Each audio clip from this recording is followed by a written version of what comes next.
जय जगन्नाथ ओडिशावासी प्रणति एनालिसिस को आपन को स्वागत। आज आम जनगणना विषय कथा हेबा। भारत सरकार को विरोधी दलर नेता माने बहुत जोरसोर रे दाबी करछंती जे जातिगत जनगणना करा जाऊ। अच्छा, ए जो जातिगत जनगणना करेले आमर कोन लाभ हबो क्षति हबो, किंतु या भारत सरकार मानि नै छंती। 1 अक्टोबर 2026 मसिया रे प्रथम पर्याय हबो, जहा द्वारा कि आपनकर हिमाचल प्रदेश, उत्तराखंड, तापरे जम्मू काश्मीर, लद्दाख द्वितीय पर्याय हेबो, जोटा कि 1 मार्च 2027 रे हबो।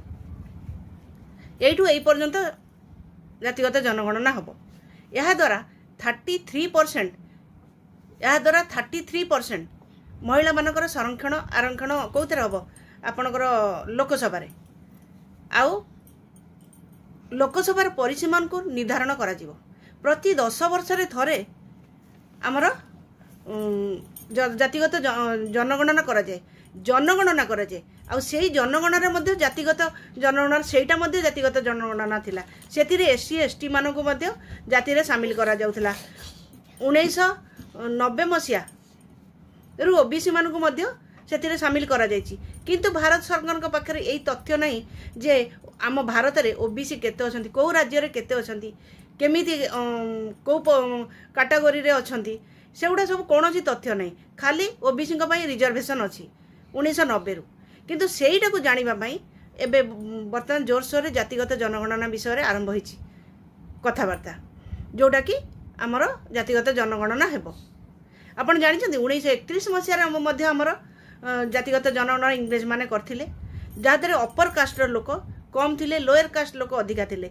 तेणु से माने लोक मान को बुझाउथिले जे कि इंग्रेज माने जेतिकी तम मान को अत्याचार करूनाहांती, सेंते अपर कास्ट लोक बेसी करछन, जेमति कि ब्राह्मण तो लोअर कास्ट को बेसी करूछन्ती, कष्ट दउछन्ती। तेणु तांकर तो राजनीति थिला जे एमिति नीति थिला जे राज करो, फुट डालो और लाज करो, मतलब डिवाइड पॉलिसी करथिले, जहा द्वारा कि से लॉन्ग टाइम से जेमति शासन करि परिबे। किंतु यहा को इंग्रेज जो शासन को गांधीजी पसंद करनथिले। इंग्रेज माने चाहूले मुसलमान मानक पई अलगा निर्वाचन मंडली हो, एससी एसटी के अलगा निर्वाचन मंडली हो, किंतु गांधीजी एथिरे टोटली राजी नथिले। किंतु बीआर आंबेडकर एथिरे राजी हो जाइथिले। एबेकार किंतु कांग्रेस को देखो, कांग्रेस कर्मी माने राजी नथिले, गांधीजी राजी नथिले जे हिंदू माने माने जाति जदि जनगणना हबो बांटी हो जिवे। तेणु गांधीजी टोटाली एथर राजी नथिले। किंतु अबिकार कांग्रेस को देखंतु, से जातिगत जनगणना करबा पई पूरा अड़ी बसिछि।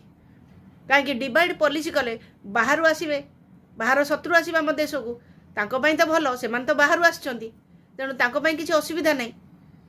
तथापि जातिगत जनगणना पई सरकार राजी हो जाइछंती। किंतु आपण जानिछंती जो प्रति 10 वर्ष रे थरे जातिगत जनगणना हेउतिला, सेटा को आम जनगणना कहूलु, किंतु सी भी मध्य जातिगत जनगणना थिला। सेतरे एससी एसटी शामिल थिले। 1990 रु मध्य ओबीसी शामिल थिला।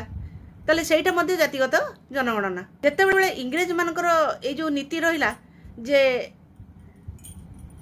जातिगत जनगणना करियाकू, ताकू टोटाली जेतेबेले गांधीजी राजी हेले नै, किंतु बीआर आंबेडकर राजी हो जाइथिले।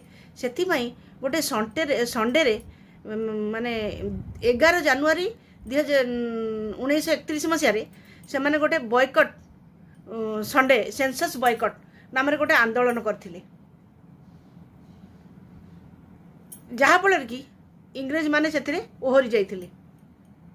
किंतु आज सेही परिस्थिति आसी बुली बुली पहुंची जाइछि आम पाखरे। से जो पटे हो भी गोटे प्रकार जातिगणना जनगणना से इंग्रेज शासनर कथाटा को मने पकई देछि। आ गोटे कथा है जी को विरोध क्रमे यह कौन करा जाइथिला ना निर्वाचन क्षेत्र बंद कर दिया गला। माने मुसलमान हो किंबा एससी एसटी निर्वाचन क्षेत्र जो अलगा हवा कथा सेटा न होई कि तांको पई किछि रिजर्वेशन रहिला, अलगा निर्वाचन मंडली किछि रहिला नै। तापर आरंभ हो गला आपनकर 1970 रु 80 भितरे जो मंडल आयोग, या द्वारा कौन है काशीराम कर बहुजन समाजवादी पार्टी, तापर आपणकर मुलायम सिंह यादव कर समाजवादी पार्टी, लालू यादव कर राष्ट्रीय लोकदल, इत्यादि एमती सब दल गठन हो गला ये जो जातिगत जनगणना पर ये सब आरंभ हो गला।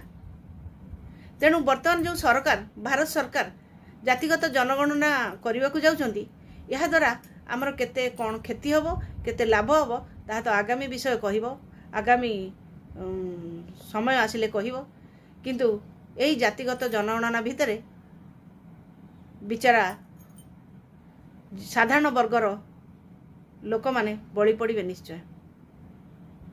कथा मोर विचार आपणकर रही नमस्कार। वीडियोटी भल लगी लाइक शेयर सब्सक्राइब करने को केबे भी भूलिबा नहीं। एमती वीडियो नहीं कि बारंबार मु आपन पाखरे उपस्थित हेबी। रही नमस्कार। जय जगन्नाथ।